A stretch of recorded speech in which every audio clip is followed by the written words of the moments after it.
You want to hear about justice?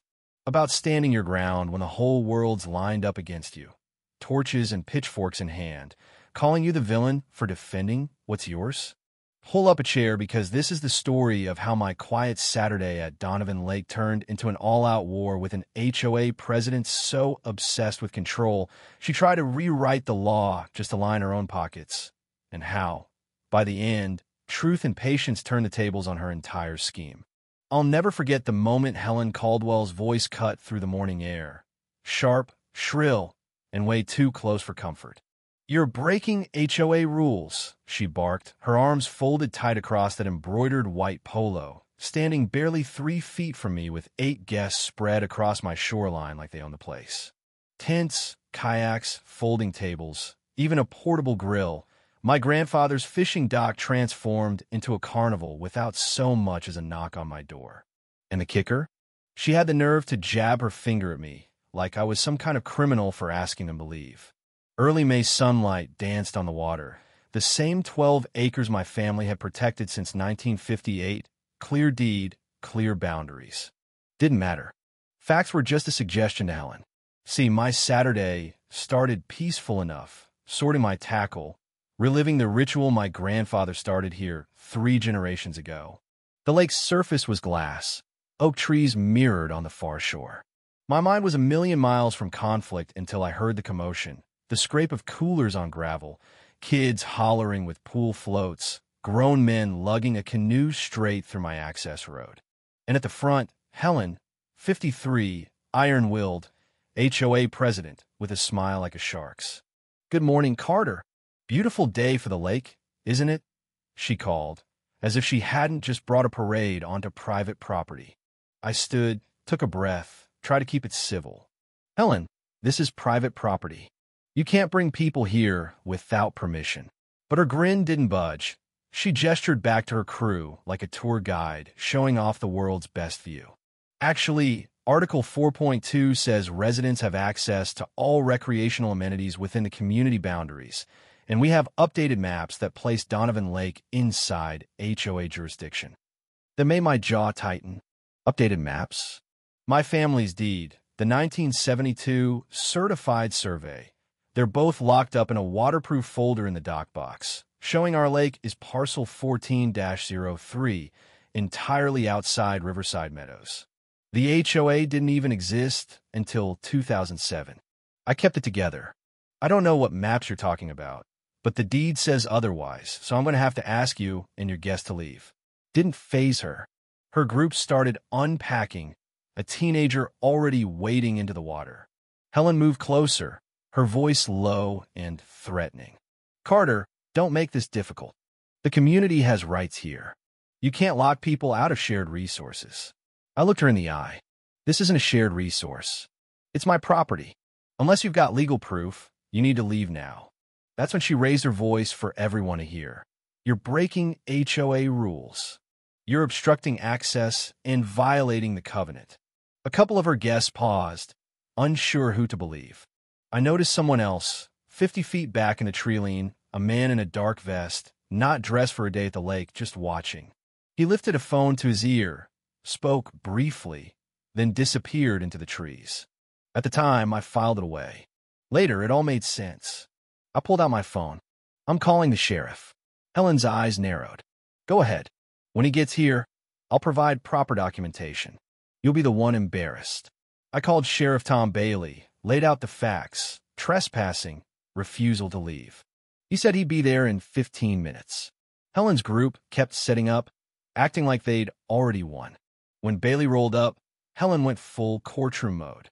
"We have documentation showing the lake is within HOA boundaries. Carter is refusing lawful community access." Bailey just looked at her, then at me. "MS. Caldwell, do you have that documentation with you?" She hesitated. "It's filed at the HOA office, but I can have it couriered." Bailey nodded, turned to me.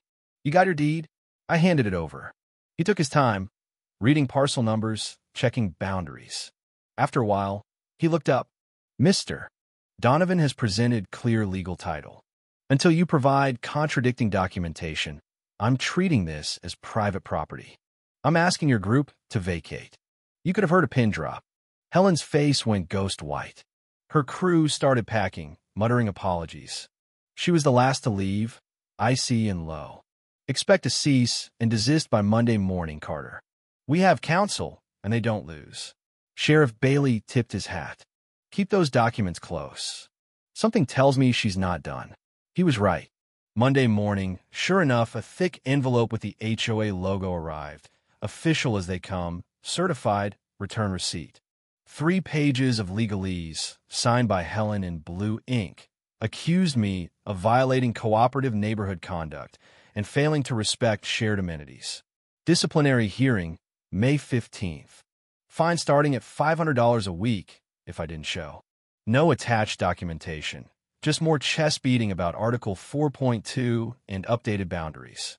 In tiny print, a threat of $15,000 in legal fees and reputational damages if I didn't comply.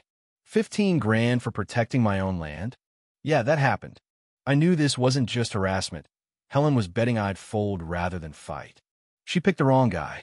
4 years of wrangling water rights as an environmental engineer taught me how to spot a bluff and read the fine print. Then came the public shaming.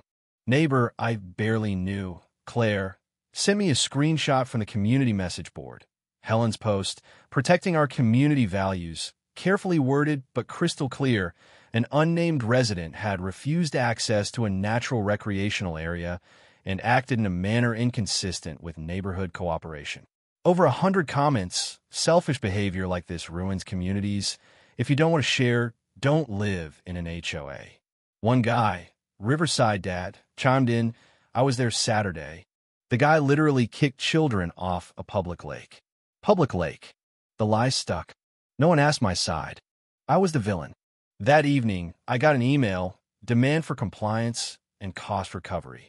Same accusations, same made-up fees, but now with a PDF attached. Boundary Survey 23. I opened it. Map looked like it had been drawn with crayons. No surveyor's seal, no license, just prepared by MapPro Graphics LLC in fine print. I Googled them. Turns out they make brochures, not legal surveys. A fake map to prop up a fake claim. That's when I called in reinforcements. Laura Jennings, property rights attorney and absolute bulldog. I sent her everything. The deed, the survey, the HOA letter, the fake map, the screenshots. She didn't mince words. Carter, this is textbook intimidation. They're bluffing. We fight. She told me to log every detail. I started a file. Timeline, evidence, every post, every threat. For the first time that week, I felt steady. Then came the twist. Laura dug deeper. Legacy Waters LLC, brand new company, Helen Caldwell as registered agent, seeking a permit to run commercial fishing and kayak rentals on my lake, projected revenue $120,000 a year. Emails surfaced, Helen writing, once we prove the lake is within HOA boundaries, we can lease management rights and split the revenue. She'd been plotting this for months. It was never about community. It was about turning my family's legacy into her cash cow. Armed with the truth, we marched into the hearing Friday night. Room packed, board members at the front, Helen in the center, confident until Laura laid it all out. Deed, certified survey, fake MapPro map, county clerk statement, number 2023 survey exists. Laura even dropped the bomb about Legacy Waters LLC and the profit scheme, right there in front of everyone. Greg Whitman, former board member, stood up, waving emails Helen had sent about splitting revenue. The room erupted. Helen tried to spin it as creating value, but the board wasn't buying it. They suspended her on the spot, pending a full investigation. What happened next spread like wildfire. Regional news, neighbors apologizing, the community finally seeing the real villain. The county prosecutor launched an investigation. Forgery, fraudulent misrepresentation, ethics violations for a lawyer. Laura handled the civil suit, defamation, damages. We settled for $35,000 and a public written apology. Helen's name was permanently blacklisted. Legacy Waters was dissolved. The new HOA president, Greg, reimbursed my legal fees and publicly apologized on behalf of the board. The community healed. Folks brought over pie, waved again, even asked me for advice. I fixed up the old Donovan Lake, private property, est. 1958-inch sign and added a new line. Truth and justice always prevail. At the little ceremony with Laura, Greg, Sheriff Bailey, and a local reporter, I said what mattered. Some things are worth protecting, not because they're valuable in dollars, but because they stand for integrity, honesty, and truth. 3 months later, autumn painted the trees in gold and red. The water was calm again, neighbors respected my boundaries, and sometimes I let a family fish from the dock, on my terms, with respect.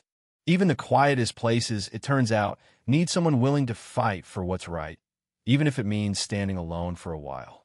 And when you fight the right way, with facts, with law, not anger, you don't just win back your peace, you set an example for everyone around you. So now I sit on this dock, listening to the water and the night birds, the new sign standing tall at the edge of the road. If you've ever had someone try to take what's rightfully yours, trust me, you're not alone. Justice isn't always dramatic. It's quiet, steady, and thorough. But if you stand on truth, it will carry you through. Would you have stood your ground or walked away?